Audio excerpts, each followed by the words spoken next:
الغش، وهو ظاهرة بقت منتشرة بشكل كبير جدا جدا جدا بينا. بس بما اننا في فترة امتحانات، انا سألت نفسي سؤال كده: ايه الاضرار الدنيوية للغش؟ لان ربنا سبحانه وتعالى لما بيحرم حاجة بيحرمها لسبب، سواء كنا نعلمه او لا. فجيت ادور اي حد عربي بيتكلم في الموضوع، اي بحث منشور باللغة العربية مثلا، مفيش اي حاجة من الكلام ده. فعملت ابحاثي ولقيت ان الغش مصيبة عظمى. طبعا احنا مش هنختلف ان الغش مصيبة عظمى، بس انا لقيت ان فعلا ليه اضرار نفسية كبيرة جدا، وليه اضرار كبيرة جدا على المجتمع وعلى الفرد.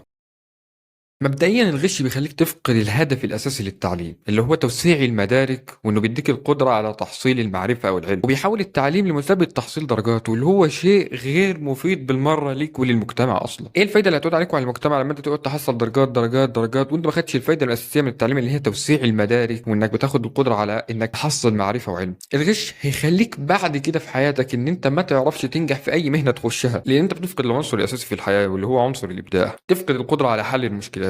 لو قابلتك اي مشكله في الشغل مش هتعرف تتعامل معاها، لان انت اتعودت ان كل حل لاي مشكله بيجي لك من بره، مفيش حل بيجي من جواك انت. فبالتالي المجتمع كله هيتاثر، لان الوظائف هتفتقر لناس كفء يشتغلوها. فالغش هيخليك فاشل في حياتك فيما بعد غالبا، لان انت هتفقد القدره على حل المشكلات وعلى الابداع. الغش هيدمر المجتمع كله ككل. الغش هيخليك تفقد الهدف الاساسي من التعليم، هيخليك تفقد القيم والمبادئ الاساسيه. ولو جينا للجانب النفسي، فلو شخص متربي في بيئه عندها نوع بسيط جدا من القيميه، او انهم بيهتموا بالاخلاق والقيم والمبادئ نوعا ما، فهتحس بتأنيب ضمير مستمر دايما. الشخص اللي بيغش بيكون عنده خوف وقلق مستمر، دايما خايف انه ينكشف، دايما خايف ان حد يعرف انه كان بيغش، خاصة الشخص اللي متربي في بيئة قيمية. القلق والخوف ده عقلك اللاواعي بيترجمها بعد كده لاضطراب في النوم، وانخفاض في التركيز، وانخفاض في الاداء العام، وحاجة يعني اجرك الله. والغش اصلا ادمان سلوكي، لان الشخص اللي بيغش اصلا لما بيتعود على الغش بيبقى صعب جدا جدا جدا انه يبطل غش. والاشخاص اللي متربيين في بيئه قيميه هيكون عندهم تأنيب ضمير مستمر،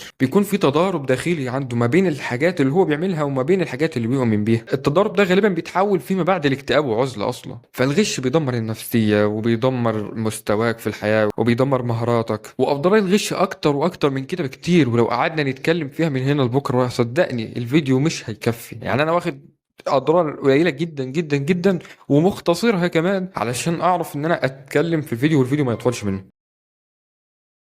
بص يا صاحبي، الغش حرام، وحرام جدا كمان. والرسول صلى الله عليه وسلم قال: من غشنا فليس منه. وما تتحججش، مش اللي بيغش بس اللي عليه ذنب، اللي بيغش واللي بيغشش وعارف انه بيغشش، ولو في مراقب واقف وشاهد على الغش او بيساهم في الغش فده ذنبه كبير، وقد يكون اكبر من ده، لان ده صاحب امر وبايده ان هو يمنع الغش. بس انا حابب اتكلم عن الغش بالاخص في الثانويه العام. لو انت طالب ثانويه بتتفرج عليها دلوقتي، وده شيء صعب جدا، فخد من النصيحه دي: اوعى مهما حصل تغش. الغش حرام في كل السنين، وده شيء مش هنختلف عليه ابدا. بس والله افرض ان انت غشيت دلوقتي ودخلت كليه معينه بتغش، حتى لو كنت ممكن تدخلها من غير غش، بس انت غشيت ودخلتها، هتشيل ذنب عن الشخص اللي كان ممكن يخش الكليه دي وانت ما دخلش بسببك، لان انت خدت مكانه في الكليه. فهيبقى ذنب الظلم وذنب الغش. ثانيا، انت غالبا هتكمل حياتك بالكليه اللي انت دخلتها دي، او هتاخدها من بعد الثانويه دي. يعني كل قرش هتاخده من شغلك حرفيا هيبقى فيه حرمانيه، حتى لو كنت تبص بتعمل شغلك على اكمل وجه وكنت تستحق المكان ده من غير غش ومن غير حاجه. هتقول لي: طب ما كل اللي حواليا بيغشوا، ما جتش عليا يعني. بص يا غالي، الحاجه الغلط غلط لو كل الناس عملتها. وبعدين يا اخي، ما تخليك غريب يا اخي. ده الرسول صلى الله عليه وسلم بيقول ايه: بدأ الإسلام غريبا وسيعود غريبا كما كان، فطوبى للغرباء. فخليك غريب، ايه المشكله لما تكون غريب؟ اما بالنسبه للي هيغش ومش فارق معاه، وانت بتغش كده ومستخبي عشان المراقب ما يشوفكش وانت بتغش، يعني يقول لك محضر غش وتشيل الامتحان، افتكر انك جعلت ربنا اهون الناظرين اليك، وما ترجعش بعد كده تقول: هو انا ليه حياتي ما فيهاش توفيق، وليه انا مش سعيد في حياتي، وليه انا مش مبسوط في حياتي. غشيت، فرحت، اشرب بقى يوم القيامة. مبسوط؟ جبت درجة حلوة بالغش؟ قابلني بقى يوم القيامة وانت واقف قدام ربنا سبحانه وتعالى، وانا بسألك دلوقتي هتقول له يوميها ايه؟ هتقول له يوميها ايه؟ هتقول له ما ذاكرتش كويس؟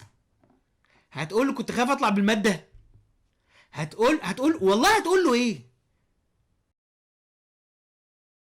وبالنسبة للشخص اللي يتقي ربنا ومش هيغش، حابب أبشرك إن ربنا سبحانه وتعالى مستحيل يضيع تعبك ما دام أنت اتقيت وتعبت واجتهدت. واعرف إن ما نبت من حرام فهو حرام. فيعني ما تخليش حياتك كلها فيما بعد سيئات، بتاخد سيئات وأنت طول ما أنت عايش وتشتغل. واتق الله حيث كنت، ومعرفش اقول لك حاجه تانية الصراحه. انا بيبقى عندي كلام كتير جدا جدا، بس لما باجي اصور فبلاقيه اختفى بطريقه ما حتى لو انا محضر الفيديو.